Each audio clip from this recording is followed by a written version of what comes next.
Good morning, students. Welcome to the online classes of City Women's College. And here in this video today we will talk about planning.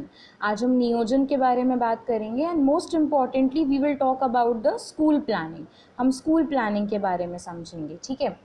तो school planning को समझने से पहले we need to understand the concept of planning. हमें विद्यालय नियोजन के बारे में जानने से पहले नियोजन क्या है उसके बारे में समझना पड़ेगा. See let us take an example कि जैसे मान लीजिए आप किसी ट्रिप पर जा रहे हो, ठीक है?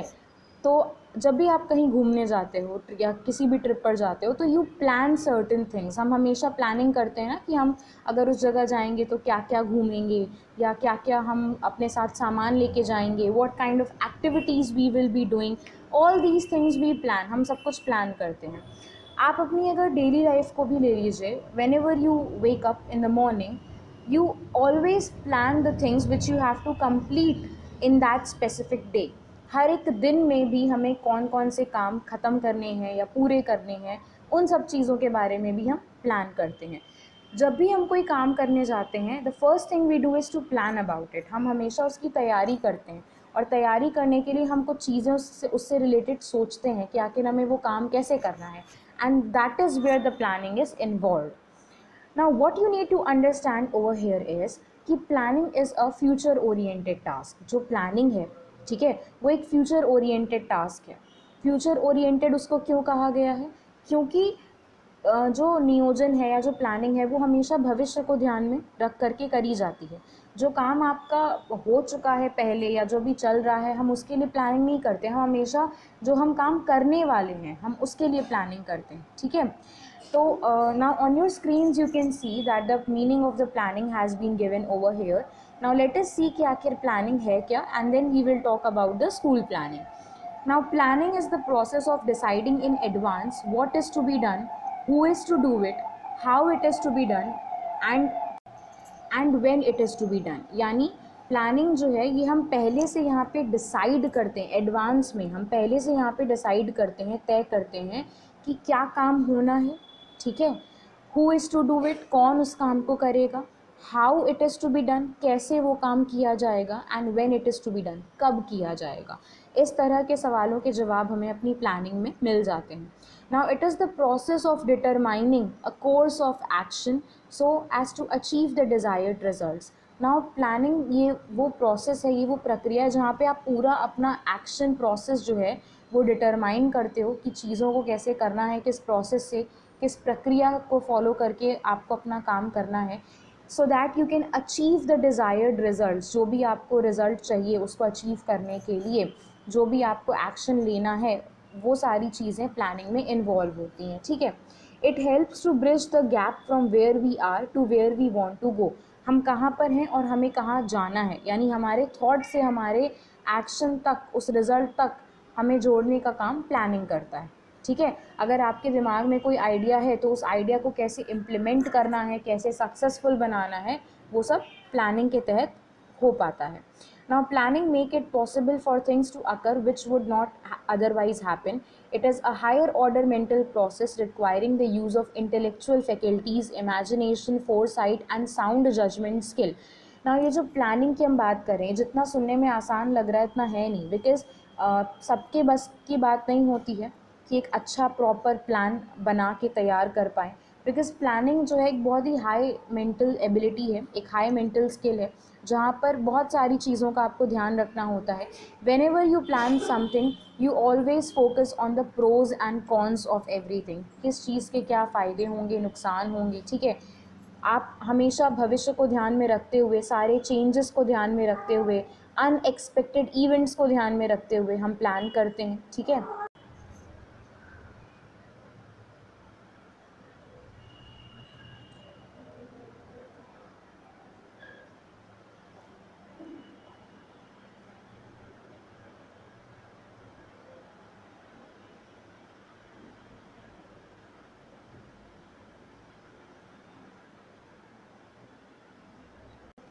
कम्युनिकेशन से मतलब यहाँ पे क्या है, बताने का.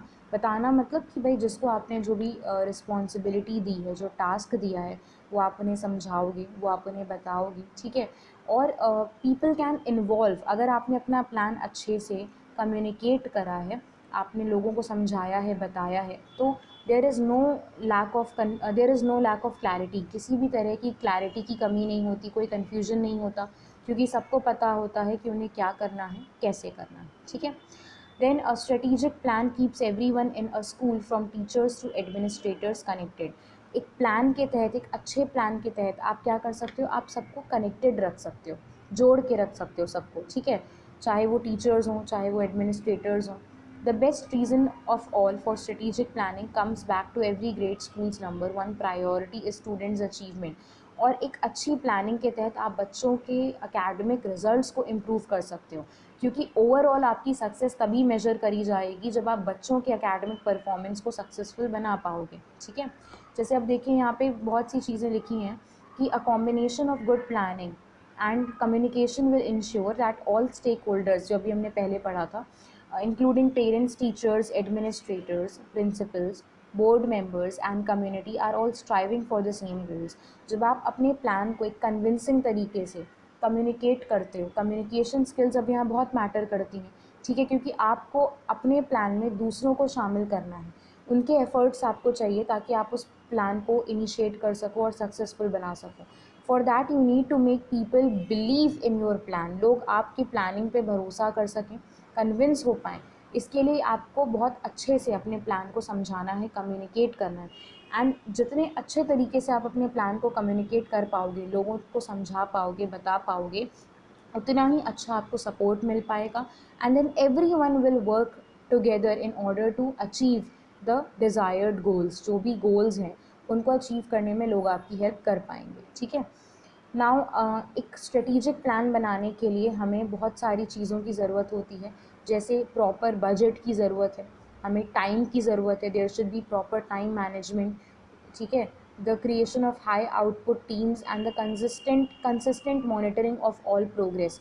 हमें एक ऐसी टीम की ज़रूरत है जो कॉन्स्टेंटली एफर्ट दे सके, ठीक है, और हमें ऐसे लोग भी चाहिए जो उनकी परफॉर्मेंस को मॉनिटर भी कर सकें, क्योंकि आप अपने प्लान के सक्सेस और फेलियर को तभी माप पाओगे जब आप उसको मॉनिटर करोगे, इवैल्यूएट करोगे, ठीक है। Now next we have process of school planning की अगर हम बात करें, ठीक है, तो प्रोसेस ऑफ स्कूल प्लानिंग में हमें क्या समझना है कि जो स्कूल प्लानिंग होती है वो प्रॉपर एक उसमें प्रक्रिया को फॉलो करा जाता है, ठीक है, और ये जो प्लान है ये समय समय पे चेंज करने पड़ते हैं according to the developing needs of the school community और according to the changing needs of the society, ठीक है। An important dimension in this process of planning is the collaborative effort and cooperation that takes place between the principal, teachers, the board of management, ठीक है, the parents of the pupils attending the school. Now कोई भी plan आपका successful तभी हो पाता है जब वहाँ पे टीचर्स, प्रिंसिपल्स, एडमिनिस्ट्रेटर और पेरेंट्स और स्टूडेंट सबका एक कोलैबोरेटिव एफर्ट होता है, ठीक है, क्योंकि ये जो एफर्ट होता है ये मेक श्योर करता है कि जो भी आपका प्लान है वो हर एस्पेक्ट से फ्रूटफुल हो सके। अब यहाँ पर आप देख सकते हो कि एक फ्लो चार्ट दे रखा है कि हम जब भी कोई स्कूल प्लानिंग करते हैं तो उसमें ये 4 इम्पॉर्टेंट प्रोसेस हैं जो हम फॉलो करते हैं, ठीक है। ये 4 मेन प्रोसेस हैं, इनके जो सब डिविजन्स हैं वो अभी हम स्टेप्स में पढ़ेंगे। जैसे रिव्यू, ठीक है, sorry, the first thing is design. हम पहले क्या करते हैं, एक second wait, let me zoom it out for you. पहले हम रिव्यू करते हैं, ठीक है, तो रिव्यू में क्या आता है, रिव्यू में हम पहले देखते हैं कि जो भी हमारा रिसोर्सेज वगैरह हमारे पास हैं या जो भी प्रैक्टिसेस, पॉलिसीज़, एम्स और ऑब्जेक्टिव्स हमने बनाए हैं हम उनको देखते हैं, उनको चेक करते हैं, ठीक है। फिर आता है डिज़ाइन। डिज़ाइन में हम प्लान करते हैं, स्ट्रैटेजी बनाते हैं, ठीक है। अगर हमें रिव्यू वाले स्टेप में हम देखते हैं कि अगर कोई भी एम और ऑब्जेक्टिव है जैसे हमें दोबारा से रीडिफ़ाइन करना है या मॉडिफाई करना है, या कोई भी पॉलिसी है जो हमें चेंज करनी है, ऑल्टर करनी है, वो सारी चीज़ें हम देखते हैं। फिर हम उस हिसाब से चेंजेस करने के बाद हम एक नया प्लान बनाते हैं, फिर हम उस प्लान को इम्प्लीमेंट करते हैं यानी एक्शन में लेकर के आते हैं, और फिर हम लास्ट में इवैल्यूएशन करते हैं। इवैल्यूएशन में क्या होता है कि इवैल्यूएशन की प्रोसेस में जो भी आउटकम होता है हम उसको देखते हैं, रिज़ल्ट हम देखते हैं, कंक्लूड करते हैं। इवैल्यूएशन करने से हमें ये पता चलता है कि आखिर आपका जो प्लान है वो according to the set standards, according to the predetermined rules हो रहा है या नहीं हो रहा है, ठीक है। यानी जो भी आपने प्लान बनाया है, जो भी आपने रूल्स और रेगुलेशंस बनाए हैं, उनको ध्यान में रखते हुए पूरी प्लानिंग, पूरी प्रोसेस हुई है या नहीं हुई है, एक्शन लिया गया है या नहीं लिया है, ये सब इवैल्यूएशन के थ्रू पता चल पाता है। अगर नहीं होता है, अगर कुछ भी हम इवैल्यूएशन में हमें पता चलता है अगर कुछ गड़बड़ हो रही है तो, या क्या चीज़ें अभी हमें और मॉडिफाई करनी है या ध्यान देनी है, या हमें अपनी प्लानिंग कहाँ पे इम्प्रूव करनी है, all these things can be known by the evaluation process. अब आ जाइए स्टेप्स ऑफ स्कूल प्लानिंग में। अब हम जो हमने अभी स्कूल प्रोसेस पीछे पढ़ी, अब हम यहाँ पे उसको बहुत ही ब्रॉड लेवल पे समझेंगे। जैसे पहला आपका है analysis of the present situation. Analysis of the present situation का मतलब हो गया कि जब आप कोई भी काम करने जाते हो और आप उसके लिए प्लानिंग करते हो, तो पहले आप वो ये देखते हो ना कि आपके पास क्या चीज़ें हैं, क्या रिसोर्सेज हैं, या आप कितने तैयार हो उस चीज़ के लिए, ठीक है। जैसे मान लीजिए कि आप कोई फंक्शन अपने घर में, मान लीजिए एक छोटी सी पार्टी आप ऑर्गेनाइज़ कर रहे हो अपने घर में, ठीक है। तो पहले आप घर में अपने चेक करते हो ना कि क्या चीज़ें आपके पास अवेलेबल हैं, भाई चाहे वो डेकोरेशन का आइटम हो, चाहे वो खाने पीने से जुड़ी चीज़ें हैं, ठीक है। हम पहले ये देखते हैं कि हमारे पास क्या चीज़ें हैं। जब जो नहीं होता है फिर हम उसकी बाद में एक लिस्ट बनाते हैं, ठीक है, कि भाई ये चीज़ हमारे पास नहीं है या ये चीज़ें हमारे पास हैं और हम इनका इस तरह से यूज़ कर सकते हैं। वैसे ही स्कूल प्लानिंग में हम पहले क्या करते हैं, हम अपनी प्रेजेंट सिचुएशन को एनालाइज करते हैं।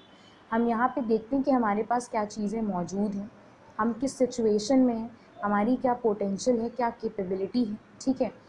अब देखिए इसको यहाँ पे जो लिखा है उसको समझिए। Before planning educational programmes of an institution और organisation, first there is the need of doing a survey of all felt needs and requirements. यानी हम प्लानिंग करने से पहले हम ये देखते हैं, हम एक सर्वे करते हैं, हम ये देखते हैं कि हमें किन चीज़ों की ज़रूरत है, क्या रिक्वायर्ड चीज़ें हैं जो हमें चाहिए, या क्या हमारी नीड्स हैं। It is very crucial to analyse the current situation before initiating anything. कुछ भी इनिशिएट करने से पहले, कुछ भी शुरू करने से पहले बहुत ज़रूरी है कि आप अपनी करेंट सिचुएशन को आप एनालाइज कर सको, आप कहाँ पे स्टैंड करते हो आप ये देख सको। आपको ये एनालाइज करने से पता चल जाएगा कि आप कितने पानी में हो, कितनी तैयारी आपको करनी है या कितने तैयार आप हो, या क्या चीज़ें आपके पास हैं और क्या चीज़ें आपके पास और होनी चाहिए, या कैसे आपको अवेलेबल करना है, ठीक है।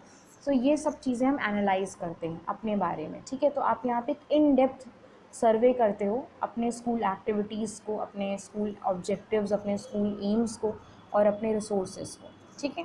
फिर होता है एलोकेशन ऑफ द रिसोर्सेज। एक सेकेंड।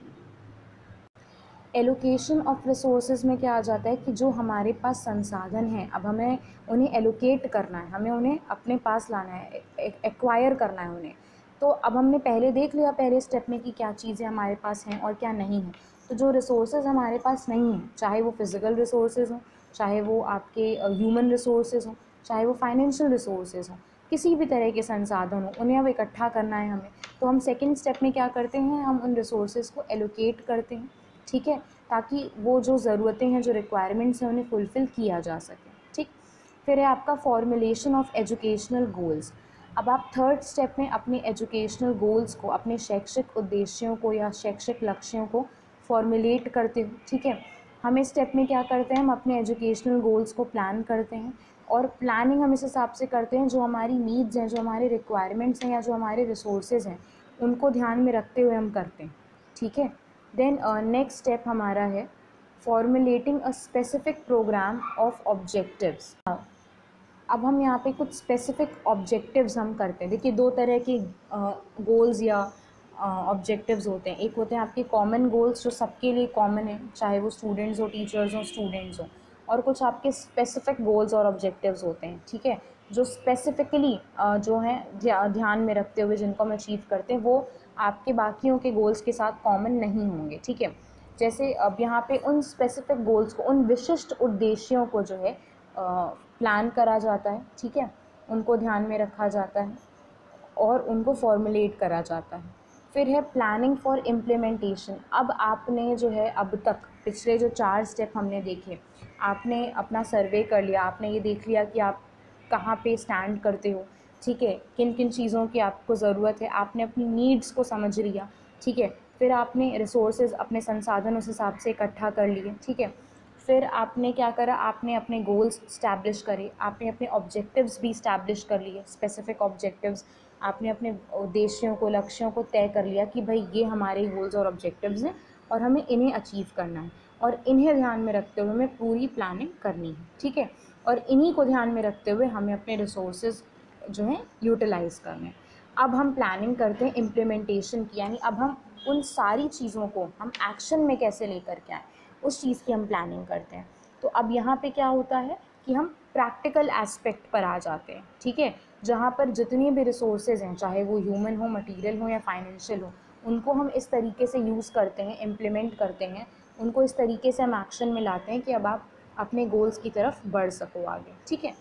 तो अब फिर जब आपने एक्शन में अपने प्लान को आप ले आए, आपका प्लान शुरू हो गया, उस पर काम होना शुरू हो गया, फिर आपका आता है evaluation of the plan. Evaluation of the plan में क्या है, हम मूल्यांकन करते हैं अपने प्लान का।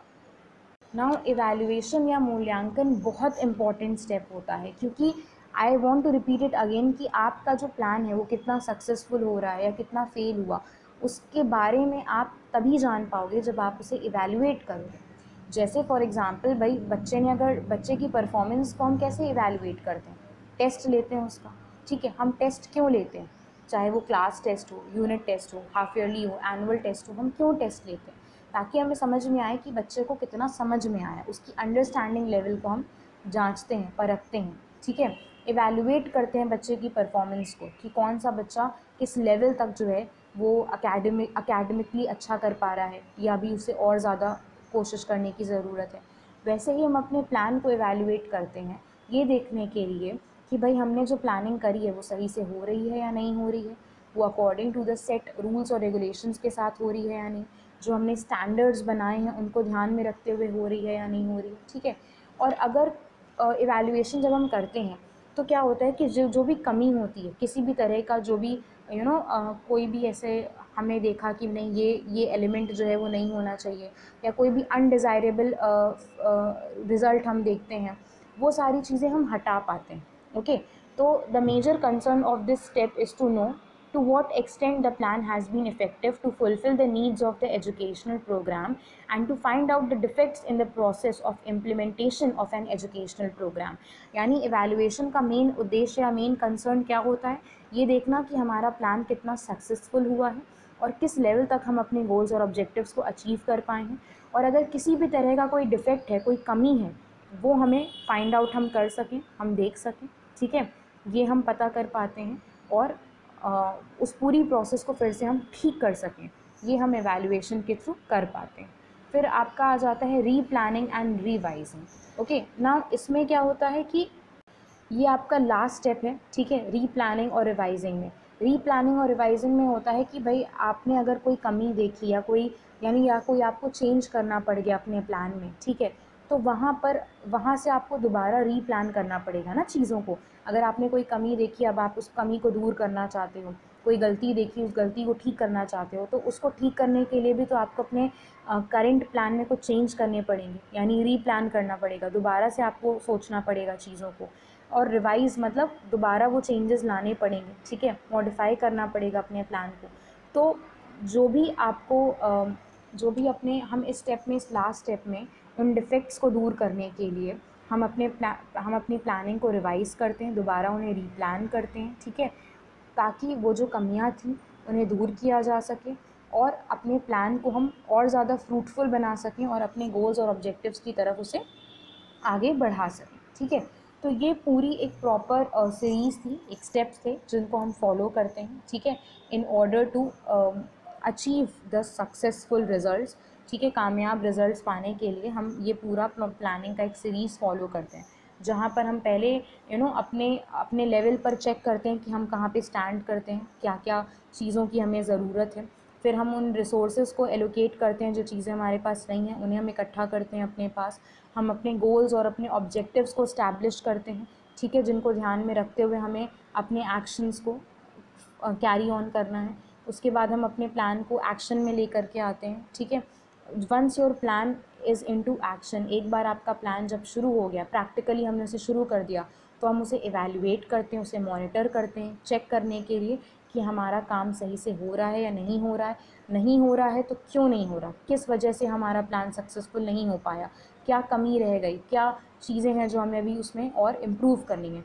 वो इम्प्रूव करने के लिए, वो चेंजेस लाने के लिए हम रीप्लानिंग करते हैं, अपने प्लान को रिवाइज़ करते हैं और फिर उन चेंजेस को ध्यान में रखते हुए हम एक दोबारा प्लान ऐड ऑन करते हैं और दोबारा से उन चीज़ों को हम कैरी ऑन करते हैं। So you can see that it is a very comprehensive task, एक बहुत ही फैला हुआ एक विस्तारपूर्ण ये एक टास्क है जिसको हमेशा आपको करना पड़ता है और कांस्टेंट आपको मॉनिटरिंग करनी पड़ती है, क्योंकि अगेन प्लानिंग जो है एक दो दिन की बात नहीं है, वो कॉन्टिन्यूस प्रोसेस है, ठीक है। और जो स्कूल लेवल पे जो हमारे ऑब्जेक्टिव्स या गोल्स होते हैं वो बहुत बड़े होते हैं, तो उन बड़े गोल्स और ऑब्जेक्टिव्स को अचीव करने के लिए आपको दिन रात मेहनत करनी है, हर टाइम आपको कांस्टेंट एफर्ट देने हैं, ठीक है, क्योंकि वो एक दो दिन की बात नहीं होती है, it is something which has to be done on a regular basis.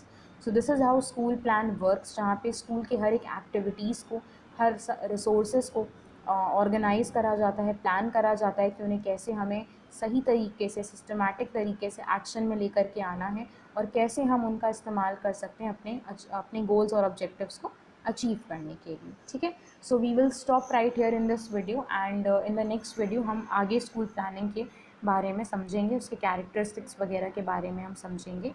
And till then इस वीडियो में हम प्लानिंग की मीनिंग और उसके स्टेप्स तक ही रोकेंगे, ठीक है। Thank you class.